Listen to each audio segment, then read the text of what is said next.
Nah, teman-teman, di sini saya tidak sendiri. Saya bersama dua narasumber cantik saya, yaitu ada Ibu Flora.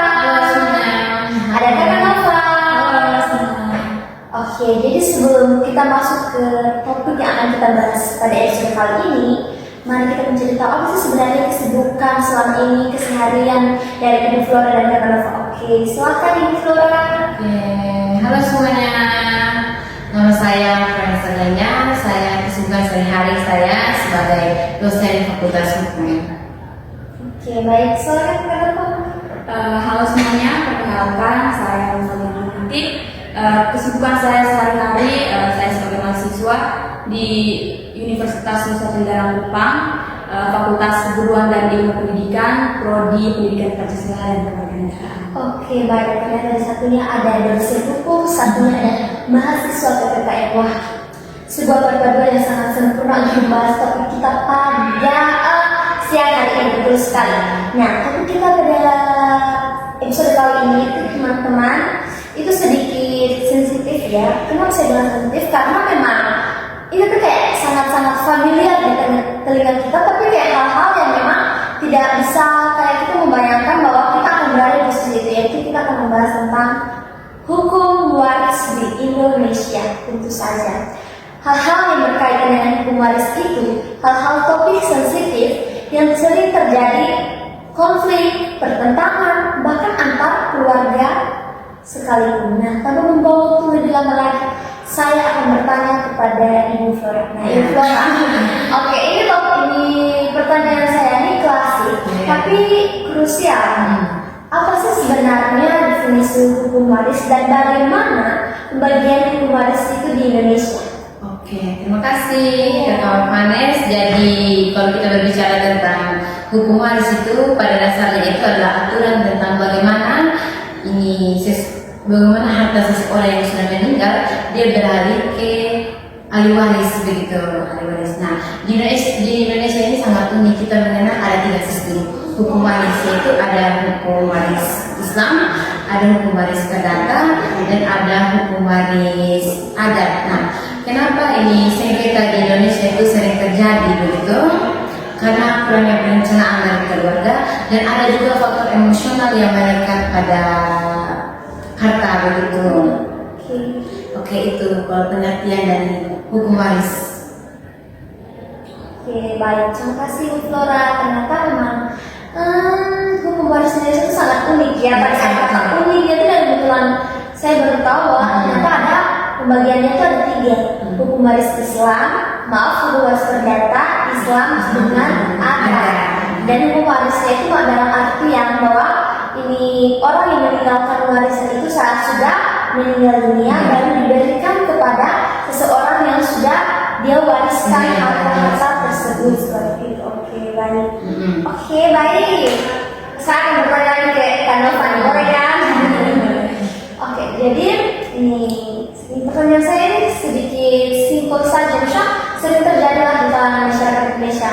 Jika orang tua saya tidak meninggalkan wasiat, apakah pembagian harta itu dilakukan secara otomatis atau ada tata caranya atau prosedur yang harus kita lewati? Baik, izin menjawab. Belum tentu. Jadi itu tergantung sistem hukum yang dipakai.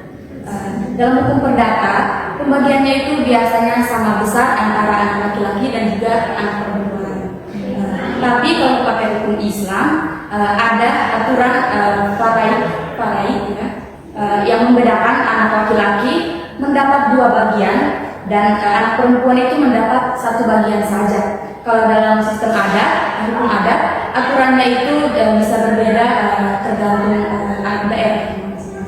Oke, baik. Terima kasih. Nah, dari sistem mana yang ingin dipakai dalam pembagian hartanya?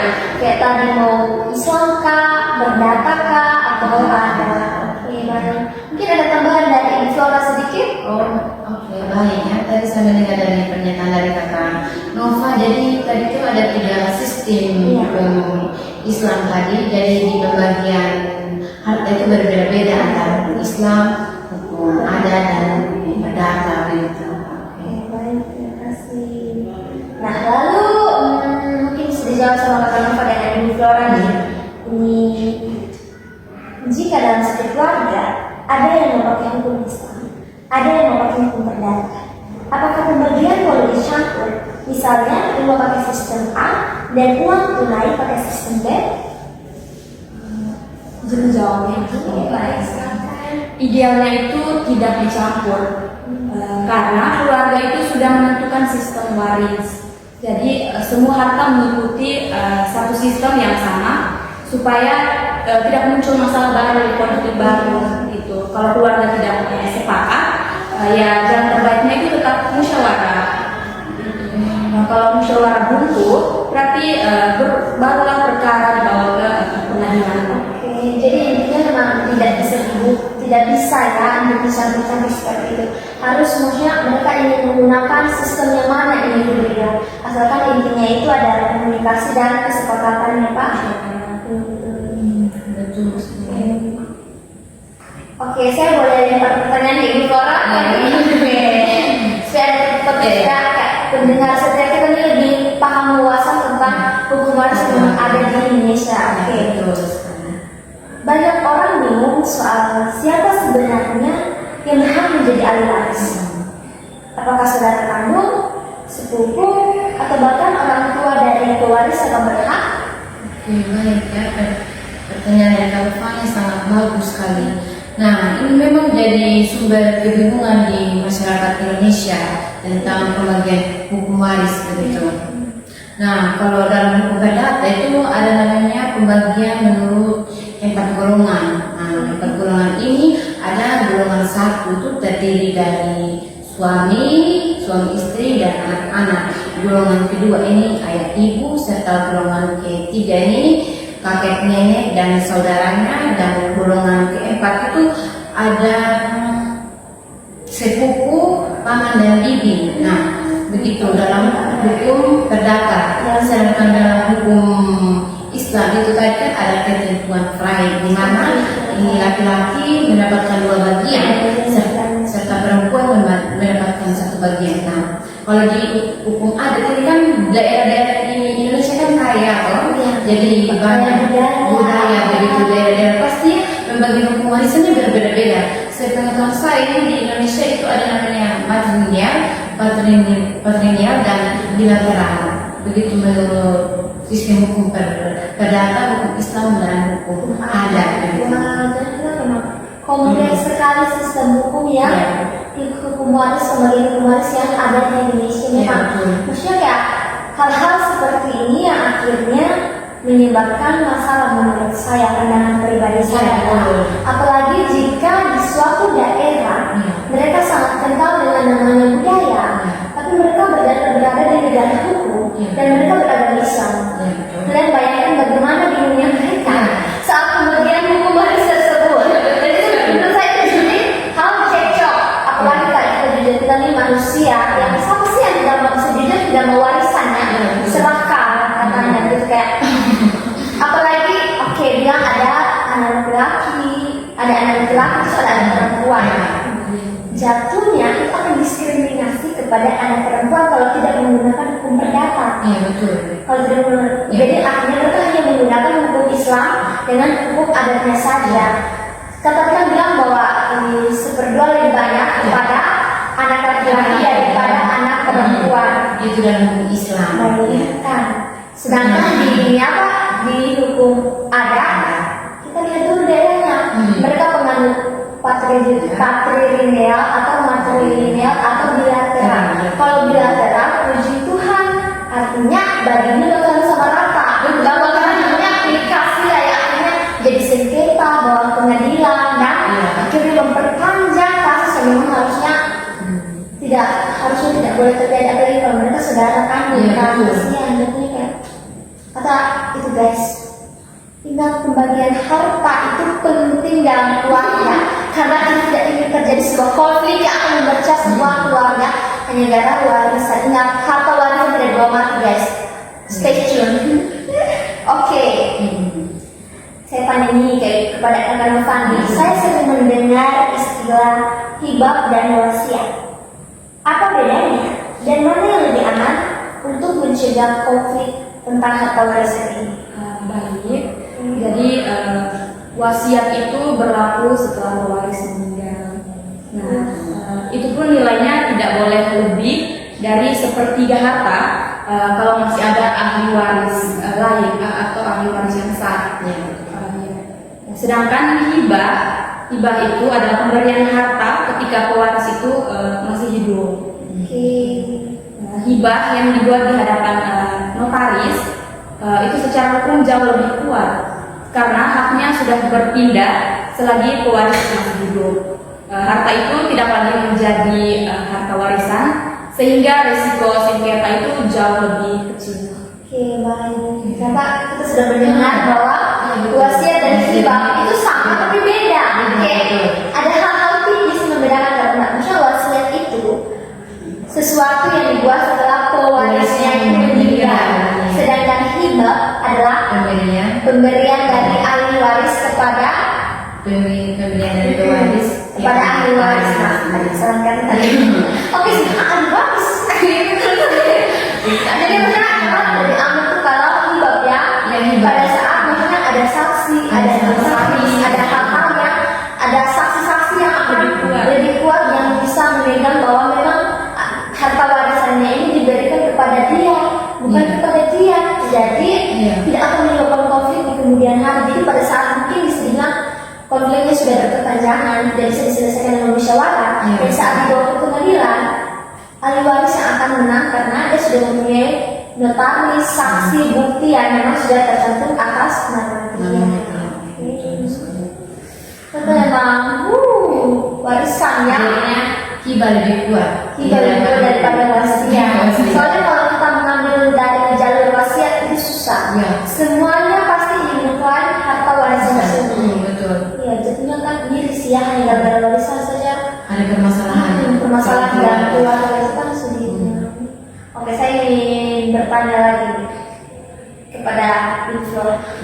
Kayaknya saya hanya bolak-balik saja ini ya, bertanya tidak apa-apa. Supaya kita bisa lihat dari perspektif dari Info dan tentang masalah-masalah yang ada di Indonesia itu. Kepada Info, pertanyaannya begini. Bagaimana contoh ya, jika orang tua saya meninggalkan hutang, apakah saya itu wajib melunasinya agar bisa mendapatkan warisan tersebut? Tidak ya, kalau harta warisan itu sifatnya nih, artinya ini hutang pewaris dilunasi, tapi ini kita di pemberiannya itu tidak boleh, misalnya ini pewaris memberikan kita ahli waris begitu. Nah, kita mau melunasi hutangnya dari pewaris yang sudah meninggal tadi itu. Jadi kita itu membayar ini hutangnya itu sebesar nominal yang dikasih pewaris. Kita tidak boleh mengganggu uang kita pribadi, harta kita pribadi untuk melunasi hutang tersebut. Begitu. Jadi catat penting sekali bahwa pewaris itu mencatat harta dengan utangnya itu dengan sebaik-baiknya agar tidak terjadi konflik di kemudian hari gitu. Dan kita juga sebagai ahli waris harus sadar akan tanggung jawab untuk membayar utang tersebut dari harta waris tersebut. Kalau kita menggunakannya dengan sebenar-benar. Iya betul. Dan seperti itu. Oke, jadi info dan pendengar setia podcast Jakarta. Jadi ada pertanyaan dari pendengar setia Jakarta yaitu tentang bagaimana jika salah satu ahli waris menolak tanda tangan saat proses administrasi di notaris atau bank, apakah semua proses otomatis terhenti? Oke, ini praktiknya memang begitu ya. Ini banyak proses administrasi itu ini membutuhkan tanda tangan ini semua ahli waris begitu. Nah, supaya sah secara hukum. Nah, misalnya kalau tidak ahli waris ini tidak mau mendatang tanda tangan begitu itu suratnya. Jadi ini untuk diselesaikan itu hanya dua. Misalnya kalau mereka tidak mau, misalnya temunya itu di musyawarah itu tidak bisa diselesaikan. Yang kedua itu ke pengadilan saja biar sengketanya atau permasalahannya itu bisa diselesaikan dengan secara damai begitu. Oke, jadi memang hal-hal yang kayak seperti itu memang harus diselesaikan ya. Tidak boleh kayak berlarut-larut. Iya, betul. Dan harus ada kerjasama antara berbagai pihak agar hal-hal ini tidak terjadi masalah di kemudian hari. Kemudian hari. Oke, baik, izinnya Ibu. Silahkan Kak Ita. Jadi saya punya pertanyaan, ini baik dijawab oleh Kakak Vanes. Saya merasa terharu sekali. Oke. Juga oleh Ibu Flora. Jadi pertanyaannya, bagaimana dengan harta bersama suami istri? Iya. Apakah semuanya itu otomatis bisa jadi warisan? Oke, mungkin saya berikan kesempatan dulu kepada Tuan dan saya tambahkan sedikit. Soalnya bukan bidang ilmu saya nih ceritanya. Oke, ini awal tentang hukum perkawinan. Nah, tadi tidak semuanya begitu dalam hukum perkawinan ini. Sebagian besar harta menjadi sebagian besar menjadi harta bersama begitu. Kecuali harta bawaan yang masing-masing dari pasangan suami istri tadi, misalnya begitu. Kalau misalnya salah satu pasangan ini meninggal dunia begitu, setengahnya itu dari harta bersama itu menjadi milik pribadi, sedangkan yang lain itu menjadi warisan begitu. Oke. Banyak juga keluarga tidak memahami ini hukum ini karena hukum perkawinan ini itu yang menyebabkan masalah secara terus akan terjadi begitu. Terjadi konflik Ya, terjadi konflik antara keluarga betul. Tidak Kemudian memahami. harta yang tidak sama rata di antara suami istri, kemudian lagi kalau dari pihak istri atau pihak suami dan keluarganya Iya. itu mengklaim bahwa mereka mempunyai hak, apalagi kalau jujur saja mereka tidak memiliki keturunan, itu pasti akan sangat miris karena jujur itu akan menjadi sangat konflik keluarga. Harta ini bagaimana ya saya menjelaskannya, itu hal-hal yang jujur dunia ini semua masalah itu bermula dari warisan. Ya, betul dan warisan. Hal-hal yang kita inginkan, padahal secara jujur atau secara hak dan kewajiban itu tuh bukan hak milik kita, hak yang memang oke, kita harus membaginya secara sama rata karena memang ada kontribusi kita di dalam harta warisan tersebut. Ya. Tapi kalau ada lagi, kalau misalnya dia punya anak, kalau dia punya anak misalnya begitu. Misalnya anaknya ini sudah kalau kita bilang umur 23, 25, karena mereka sudah tahu tentang pembagian warisan kan? Jadi cakap hukum misalnya keluarganya ada suami, ada istri dan anak-anaknya. Anak-anak ini juga kalau mau mendapatkan bagian yang pasti mereka akan melawan. Itu akan terjadi permasalahan begitu di keluarga. Begitu.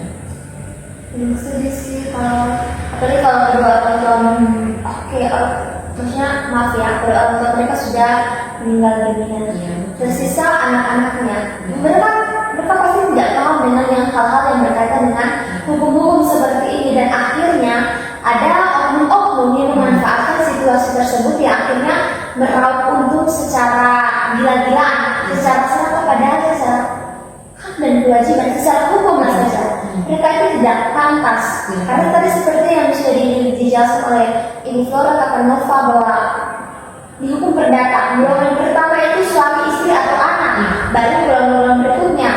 Di adat juga seperti itu, diutamakannya itu anak istri atau suami, patrilineal, matrilineal, bilateral.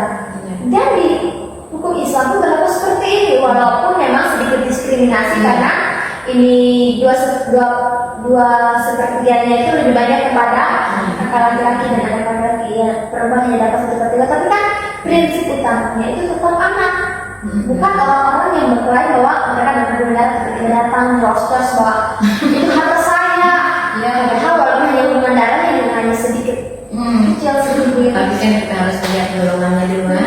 Golongan satu harus diutamakan.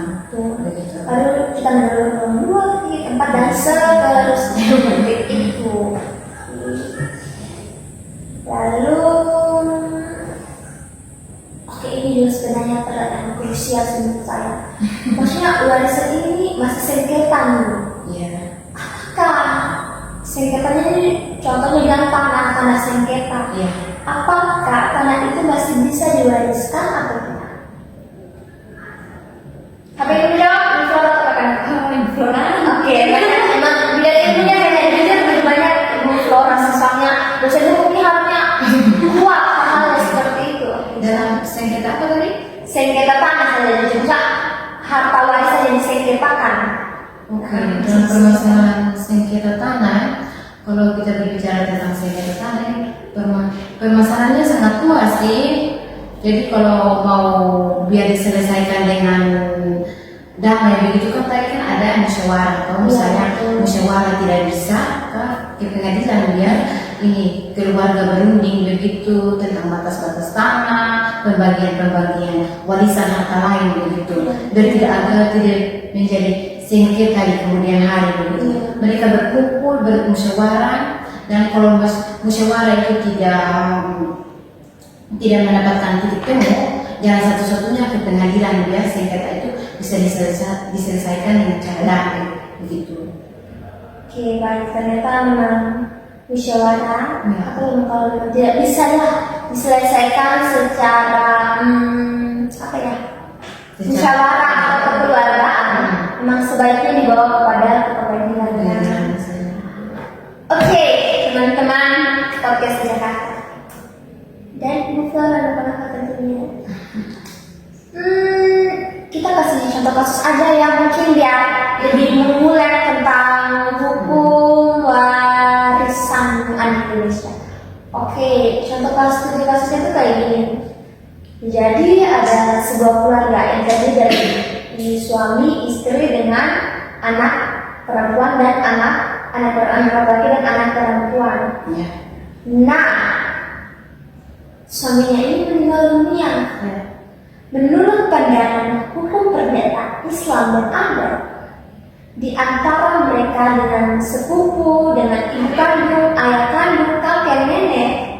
Oke, baik sekali keluarga. Siapakah yang lebih berhak mendapatkan harta warisan yang ditinggalkan oleh suami tersebut? Mungkin bisa dibantu sama Ibu Flora dan teman-teman. Saya jawab dulu perspektif sistem hukum perdata. Oke, baik. Nah, Silakan. tadi dalam sistem hukum perdata itu kan ada pembagiannya. Ini golongan begitu, golongan 1, golongan 2, 3 dan 4. Nah, tadi kan dari pertanyaannya dari kakak Hanes, itu suami meninggal dan meninggalkan ini istri, anak laki dan perempuan, ada sepupu, ada sepupunya. ada ibu kandung dari pihak ini suami. Oke. Iya, jadi kan bingung, maksudnya keluarga besar nih, siapa nih pasti kan semuanya mendapat harta, harta nih.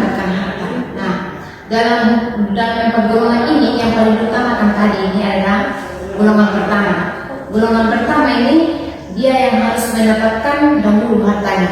Itu kan golongan pertama itu kan terdiri dari ini istri, suami, dan anak-anak. Nah, golongan pertama inilah dia yang mendapatkan harta diutamakan. Sedangkan tadi ini ada sepupunya toh? Ya, ada sepupu, ada ayah. Jadi sepupunya itu dia itu golongan pertama itu akan menutupi golongan berikutnya. Kalau ada golongan pertama, jadi golongan 2, 3 dan 4 ini tidak lagi mendapatkan warisan. Jadi pokoknya yang dalam kasus ini yang berhak mendapatkan adalah ini istri dan anak-anaknya. Begitu dalam perspektif sistem hukum perdata. Oke, jadi saya maaf menjelaskan sedikit. Jadi teman-teman, kasus di Indonesia itu sangat banyak yang seperti ini. Suaminya meninggalkan istri dan anak-anaknya. Ya. Tapi nanti pihak keluarga dari pihak suami itu datang bikin diri kayak mereka mempunyai kayak jujur maaf kata-kata tidak kasar, kayak mereka mempunyai hak atas harta tersebut. Mereka mengusir istrinya, anak-anaknya, keluarga dari rumah, padahal itu warisan suami yang ditinggalkan untuk anak dan istrinya, anak istri dan anak-anaknya. Iya. Jadi seperti itu dalam perspektif hukum perdata. Ini rekan-rekan menambahkan dari adat Islam. Baik, jadi saya akan menambahkan sedikit tentang menurut hukum Islam atau paralignya. Penentuan ahli waris mengikuti ketentuan bagian tetap dan bagian sisa sesuai dengan kedudukan masing-masing ahli waris. Nah, pada kasus tersebut yang tadi kakak Vanessa berikan, istri dari istrinya itu mendapatkan bagian besar 1/8 karena pewaris itu meninggalkan anak-anaknya juga dari ibu kandung tetap berhak atas 1/8 pun juga berhak atas 1/6 bagian harta tersebut, sebab ibu itu termasuk ahli waris yang kedudukannya itu tidak gugur meskipun ada anak-anak Ya, ada anak dan istri. ya, tetap. Jadi sisa-sisa harta itu kemudian baru diberikan kepada anak-anak melalui sistem ashabah, ya, itu ashabah dalam hukum Islam sekarang itu. Ya, dengan ketentuan anak laki-laki itu menerima 2 kali jumlahnya dibandingkan dengan anak perempuan seperti yang tadi kita bincangkan itu ya. Sementara saudara kandung dan sepupu tidak memperoleh bagian karena keberadaan anak-anak membuat kedudukan mereka itu gugur. Jadi lebih mementingkan anak-anak duluan, ya, istrinya, kemudian anak-anak. Nah, karena itu pembagian yang seharusnya juga dibagikan kepada sepupu, saudara-saudara itu gugur karena masih ada anak-anaknya yang masih. Dengan begitu ahli waris hukum Islam, menurut hukum Islam ini terdiri dari istri atau ibu dan juga anak-anak kandung. Oke, jadi maaf. Jadi ini istri dengan ibu kandung itu pangkatnya sama dalam hukum pembagian harta warisan di Islam. Oke, karena memang jujur di Islam itu mereka sangat ini berpegang teguh dengan yang namanya kalau ibu manusia, mereka ini sangat percaya bahwa surga itu di telapak ibu. Maksudnya bukan dalam artian di agama lain tidak ya, maksudnya tapi bahkan di dalam Al-Quran pun sendiri mereka juga menyebutkan itu. Jadi mereka sangat ini apa? Oke, langsung satu bertambah ini hukum adat. Jadi dalam hukum adat itu terdapat sistem parental, bilateral, dan juga dalam banyak wilayah Indonesia, terutama yang menggunakan sistem waris parental atau bilateral, nah harta warisan biasanya itu diberikan kepada keluarga inti, yaitu pasangan yang ditinggalkan dan juga anak-anak yang ditinggalkan. Sistem ini itu memandang bahwa istri serta anak-anak itu adalah pihak yang secara langsung menjadi tanggungan pewaris semasa hidupnya, pewaris. Sehingga mereka itu diprioritaskan untuk menerima harta peninggalan. Ternyata setelah saya mendengar jawaban dari Inflora, Kak Nova, satu poin atau kesimpulan yang saya dapat bahwa harta warisan itu diutamakan kepada keluarga saudara atau keluarga dekat. Seperti maaf jika mungkin ayahnya sudah meninggal atau suaminya sudah meninggal, dan yang pertama itu istri dan anak-anak. Berlaku di hukum tertata Islam dengan adat tanpa terkecuali. Oke, jadi ya teman-teman, saat kalian merasa hak kalian itu direnggut secara ini tidak bertanggung jawab, jangan mau musyawarah guys. Ingat, kita bukan keluarga, bawa ke pengadilan.